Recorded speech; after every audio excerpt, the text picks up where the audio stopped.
চট্টগ্রামের কদমতলী এলাকায় একটি গার্মেন্টসে আগুন লেগেছে। নিয়ন্ত্রণে কাজ করছে ফায়ার সার্ভিসের 5টি ইউনিট। এই বিষয়ে আরো জানাতে যুক্ত হচ্ছেন আমাদের সহকর্মী জোবায়েদ ইবনে শাহাদাত। জোবায়েদ, আগুন নিয়ন্ত্রণে এলো কিনা, কি অবস্থা দেখছেন সেখানকার, সব মিলিয়ে বিস্তারিত জানাবেন।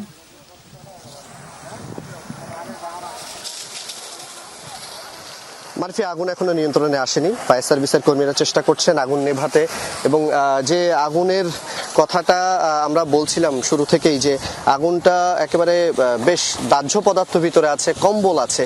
প্রথমে এটি একটি গার্মেন্টস ছিল, পরে সেটি একেবারে গোডাউন তারা পরিণত করে, গোডাউন হিসেবে ব্যবহার করছিল। সেখানে বেশ শীতের জন্য, আসন্ন শীতের জন্য কম্বল মজুত করে রাখা হয়েছিল।